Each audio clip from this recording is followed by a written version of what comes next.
Alright guys, what's going on? This is War 5 of Season 38, and today LVT is going to be facing Swedeah's Alliance. So I am sick right now, I'm losing my voice, so this video is way past due. It's past Thanksgiving at this point, but I was obviously really busy over the Thanksgiving holiday, and then I got sick, so yeah, just trying to get caught up here. I'm not sure if I'm going to post this. It's going to depend on how crazy I sound. But anyway, we're going to be bringing in Omega Red, Omega Sentinel, and Sabretooth again. I'm going to be starting off on path 1 here, and then we're going to take a look at their map really quick. And I was a little bit late to join. So let's just look around really quick. So first of all, on path 1 and section 1 is really strong placement. You need somebody between the protection and the regen. You need somebody who can out damage all of that. Immortal Hulk on masochism over time is pretty good placement. Scorpion and Kingpin on path 7, that's okay placement. Pretty easy for Ghost though, both of them. Ebony Maw on node 23, that's good placement. That's become kind of the meta, I think. And then over here, they placed 3 robots in a row on path 3. I do not understand why they did that. Like, that's just...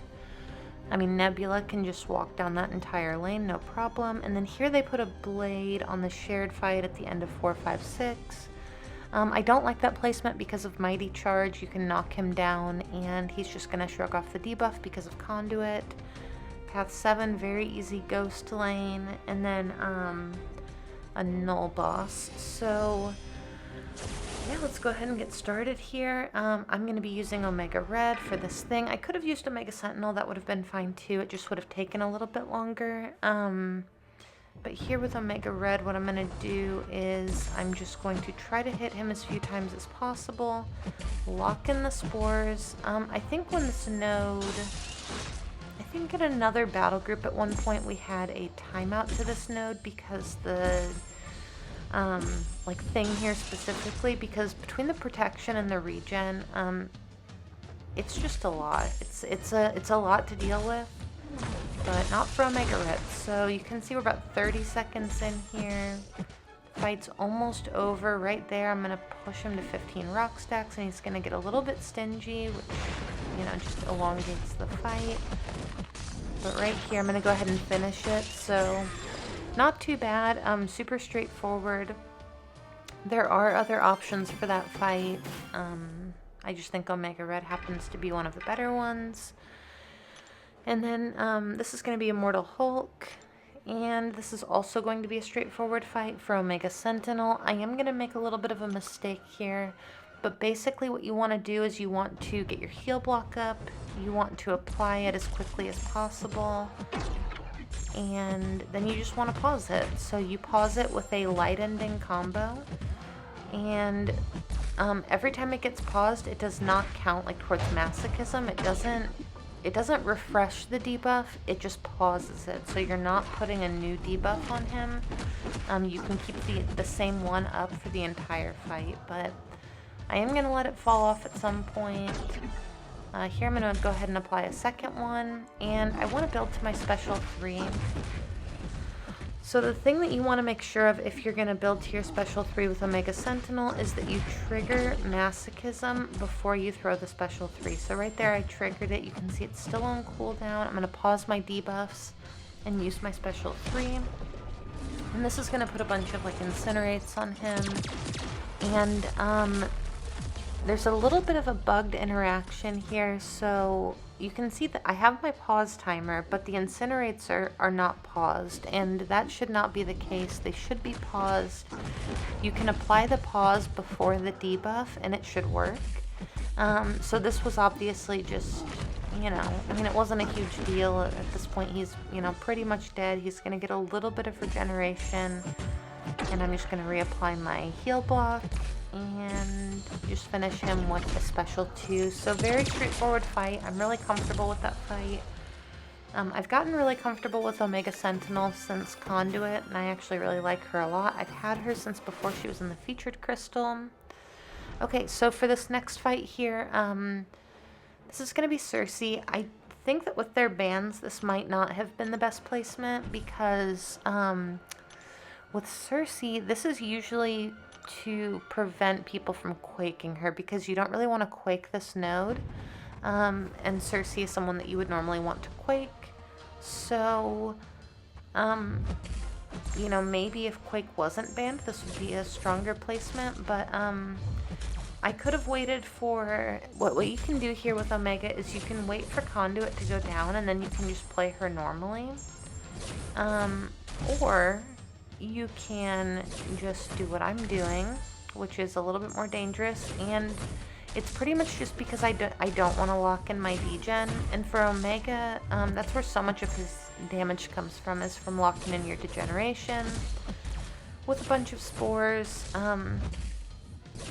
So I am going to make some mistakes in this fight right there. I tapped her to try to get a bleed on me because I felt like the fight was taking too long. And I'm going to try it again during her next bleed phase, but you can see she is going down. It's just that the longer that the fight goes on, the more chances I have to make mistakes. And right there, I'm going to make another mistake. And of course, she crits on every single hit. Okay, and then right here, I'm going to tap her again. I finally get the bleed. And now she's just going to melt. She's just going to go down super quickly. So, pretty good placement. But nothing that Omega Red can't handle. And then right here, this is going to be a Killmonger. I'm going to share this path. My alliance mate Carl used Thing for that red Magneto, but he couldn't fit a good counter for this Killmonger on his team, so I'm just going to go ahead and take it with Omega Red. This is a very, very, very easy fight for Omega Red. Basically just get some bleeds on yourself, get him up to 30 spores. I'm going to lock in my degen here in a second. And now the fight's pretty much over. You can see his health is just completely chunking down. And yeah, very, very easy fight. And then for my last fight here, I'm going to take this Man-Thing. And I am going to make some mistakes in this Man-Thing fight. Basically, I'm going to try to lock in my spores. I'm going to try to heavy counter his heavy, and his recovery is too fast for that. So, and I knew that. I don't know why I even tried doing it, but you're going to see I'm going to take a little bit of a combo. I'm going to lose my invulnerability boost, which is something that, you know, you want to have against Man-Thing because of Mystic Dispersion. And of course this person is running 5 out of 5 Mystic Dispersion. And the reason that Man-Thing is here is so that you can't ghost this fight. Like, that's pretty much the only reason. You cannot ghost Man-Thing. So right there, I'm going to go ahead and take a 5-hit combo. Not a huge deal. I'm still winning the health race, but that is going to change here in just a second. The higher his agitation gets, the more block damage I'm going to take. And since I can't lock in my spores here, I'm just going to be like not doing a ton of damage. So right here, got very close to a special 3, but didn't quite make it all the way there. Here, you know, I'm taking like 2,500 block damage right there. I'm going to try to slow my combo down. I'm going to get parried.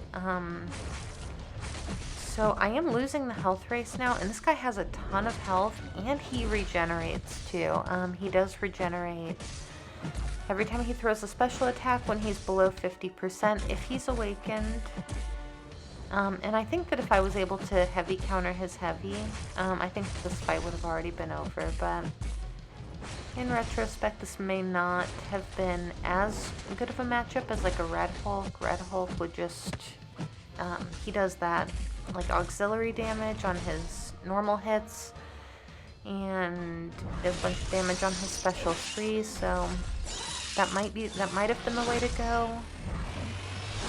But either way, gonna go ahead and use my special 3, get a little bit of health back, get his power down a little bit, and just go right back into this fight.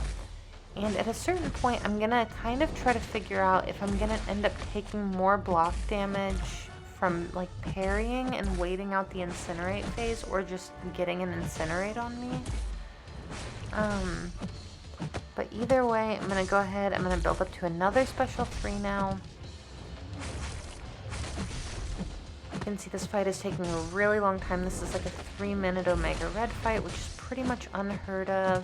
Throw my next special 3, and that is going to finish him. So that is the end of my war. Again, I'm going to try to do the voiceover. I have 4 videos edited right now that I just need to do voiceover for, but this is the best my voice has sounded in a couple days.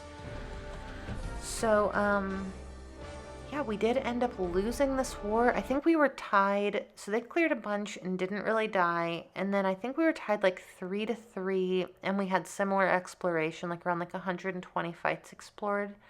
And then they were able to finish strong, and we were not. I think that this is kind of where some of that inexperience from some of the members that we have who are really skilled but just don't have a ton of experience in like high pressure tier 1 situations. This can kind of be the difference between some wins and losses. And, that's totally fine. We have a goal set for this season. We're going to meet our goal for this season. And then, the more times people do these types of wars that are really close, I think the better that they will get. So anyway, thank you guys so much for watching, and I will see you in the next one.